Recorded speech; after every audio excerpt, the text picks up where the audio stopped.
Bismillahirrahmanirrahim. Assalamualaikum warahmatullahi wabarakatuh. Salam sejahtera bagi kita semua. Shalom, Om Swastiastu, Namo Buddhaya, salam kebajikan. Sebelumnya perkenalkan, saya Rizky Noria selaku host pada podcast kali ini. Dan saat ini saya telah bersama seorang tokoh agama Kristen dan beliau juga tergabung dalam pengurusan FKUB DKI Jakarta, yakni sebagai wakil sekretaris. Dan beliau juga merupakan Ketua Majelis Pertimbangan PGI Wilayah DKI Jakarta, yakni Bapak Pendeta Manuel Eraintung. Bagaimana Bapak kabarnya hari ini? Baik, ya salam sehat untuk kita semua.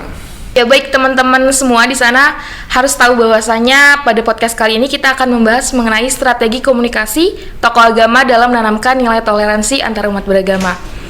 Mungkin langsung saja kita berbincang bersama Pendeta. Menurut Pak Pendeta sendiri, bagaimana pandangan Bapak mengenai nilai toleransi itu sendiri?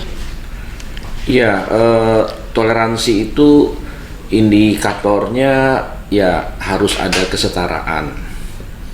Selain memang kita dapat saling menghormati, menghargai sesama, tapi kesetaraan. Jadi kalau dalam hal relasi laki-laki dan perempuan, ya kita menyetarakanlah laki-laki dan perempuan, tidak ada diskriminasi. Itu sudah sikap toleransi. Tapi toleransi ini juga dapat dipahami sebagai satu wujud usaha bekerja sama antara satu pihak dengan pihak yang lain.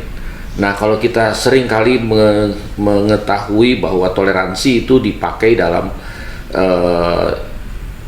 istilah antar umat beragama, maka wujud yang paling baik adalah bertoleransi dalam arti antar umat beragama dapat bekerja sama satu dengan yang lainnya. Ini nilai ukurnya memang dalam sekali dan tidak mudah untuk dapat dilaksanakan atau dipenuhi oleh antar umat beragama. Paling-paling ya hanya rasa. Nah, tapi kalau untuk perasaan kan kadang-kadang kita tidak mengetahui kedalaman hati. Kalau hanya perasaan, harus ada tindakan. Ya, toleransi dalam tindakan inilah yang saya kira bisa terukur dibandingkan dengan hanya sekedar rasa. Begitu, Nur. Oke, baik. Kalau menurut Pak Pendeta sendiri, apa saja sih sebenarnya keterampilan ataupun kemampuan yang mesti dimiliki oleh tokoh agama tentunya dalam menanamkan nilai toleransi antar umat beragama ini? Ya, saya kira ini pertanyaan yang baik, tapi sekaligus juga sukar untuk dijawab karena mau mewujudkan toleransi itu tidak ada keterampilan khusus atau pengetahuan khusus. Yang paling penting adalah dasar hati nurani saja. Hati nurani artinya kita dapat menerima, mungkin dalam pengalaman, menurut saya, pengalaman saya pertemanannya. Kan kalau tidak berteman, berkawan, apalagi sampai bersahabat, dia sukar untuk dapat menjiwai kehidupan kebersamaannya. Oleh karena itu ada pepatah, tidak kenal maka tidak sayang. Oleh karena itu proses komunikasinya adalah proses pengenalan. Kami ada dalam program FKUB Sekolah Agama dan Bina Damai. Nah, itu diperkenalkan agama-agama ini. Agama-agama ini diperkenalkan. Maksud dan tujuan beragama seluruhnya baik. Tidak ada yang tidak baik. Nah, ini saling kita membuka diri. Jadi memang ini saya katakan strateginya ini bermain peran dari hati, ya dari hati,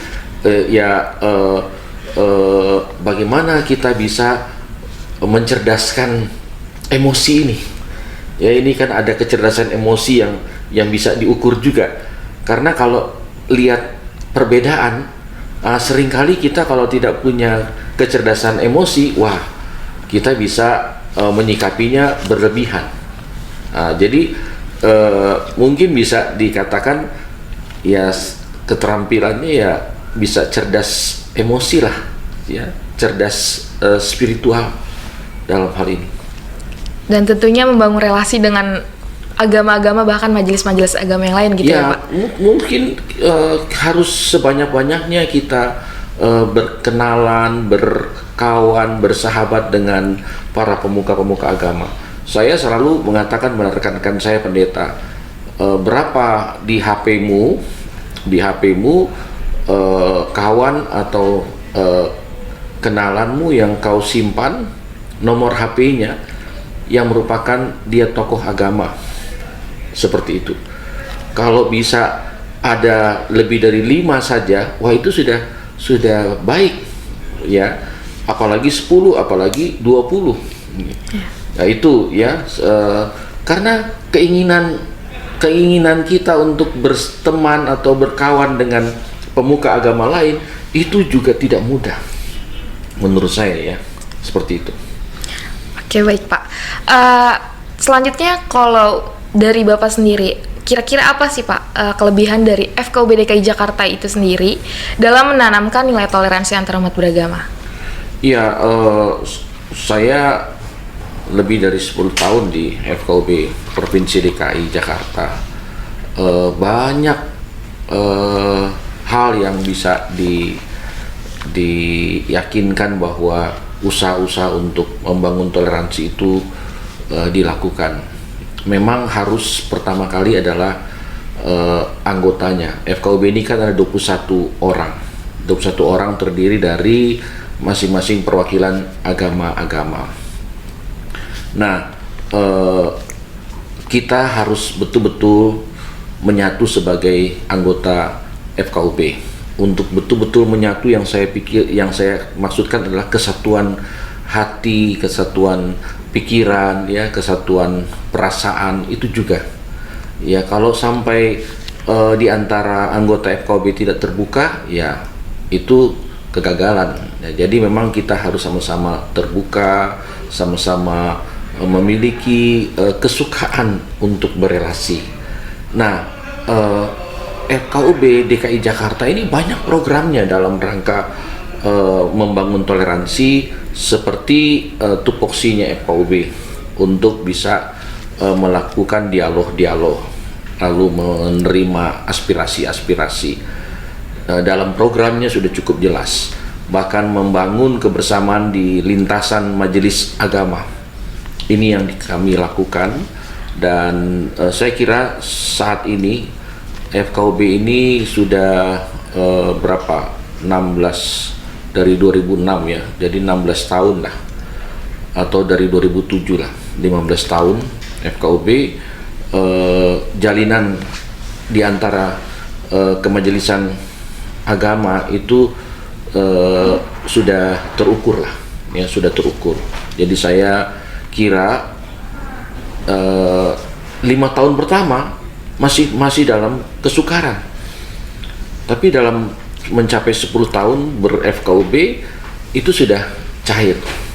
Dan sekarang ini yang tadi saya katakan, membangun toleransi yang bisa dirasakan adalah kerjasamanya.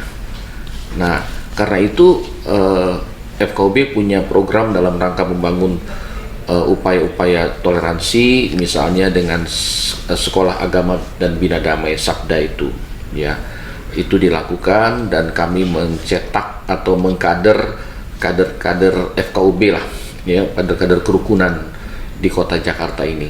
Itu yang kami lakukan, dan usaha-usaha juga untuk membangun relasi di antara kategorial umat beragama. Nah, memang ini belum terasa ya, ada perempuan atau wanita antar umat beragama, pemuda, remaja. Nah, ini yang sekarang kita mau merintisnya. Oke, baik Pak. Selanjutnya, kalau untuk khalayak sasaran dari FKUB DKI Jakarta sendiri, siapa Pak? Ya, generasi muda. Generasi muda ini yang sekarang ini taruhan kita, karena sekarang ini kan kesenjangan sosial ini nyata sekali antara generasi yang tua dan yang muda. Jadi intergenerasional ini isu yang paling paling baik ya, membangun sinergisitas intergenerasional di dalam rangka kita menuju moderasi beragama. Moderasi beragama itu ukurannya adalah, indikatornya adalah cara berpikir yang tidak ekstrim dalam rangka beragama.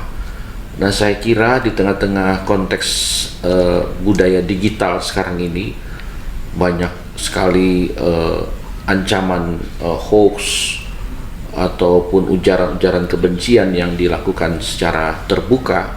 Nah, ini yang saya kira perlu untuk dibangun ya, sasaran generasi muda atau antar generasi ya, intergenerasi, untuk kita bisa menyatu, untuk bisa saling menerima dan saling mengakui juga. Saya kira seperti itu. Oke, baik Pak. Selanjutnya mengenai strategi, bagaimana FKUB sendiri dan tentunya dari Bapak sendiri melakukan sebuah kegiatan yang tentunya menjadikan provinsi ini, DKI Jakarta yang kita bangga-banggakan, menjadi provinsi yang benar-benar bertoleran umatnya. Itu kayak gimana Pak? Ya, tahun 2021 DKI Jakarta mendapat Harmony Award ya, dalam rangka sebagai kota yang terindikasi rukun gitu ya. Dan FKUB DKI juga mendapatkan Harmony Award ya. Jadi kita ini sebenarnya mau berjuang mempertahankan itu ya, mempertahankan Harmony Award, tapi 2022 belum ada hasilnya. Namun kita tidak melangkah hanya karena mau mencapai Harmony Award ya, kita mau membangun kehidupan bersama di kota Jakarta ini. Saya kira memang tugas berat, terutama secara internal. Nah, membangun kebersamaan secara internal untuk bisa melihat kehidupan antar umat beragama itu juga bagian dari kehidupannya. Ya, itu saya kira menjadi nilai penting ya, karena kalau seandainya seperti umat Kristen memandang agama-agama lain dan dia masih merasa dirinya eksklusif, saya kira sukar sekali. Membangun inklusivitas dalam rangka hidup beragama antar umat beragama, nah ini yang dipentingkan. Jadi pembinaan-pembinaan ke dalam ini juga diperlukan. Saya kebetulan juga mengurus sebuah departemen gereja, agama dan gereja dan masyarakat dan agama-agama. Itu dalam rangka interfaith, mau mengajak seluruh warga untuk dapat melihat sesama kita yang berbeda agama itu nggak mudah.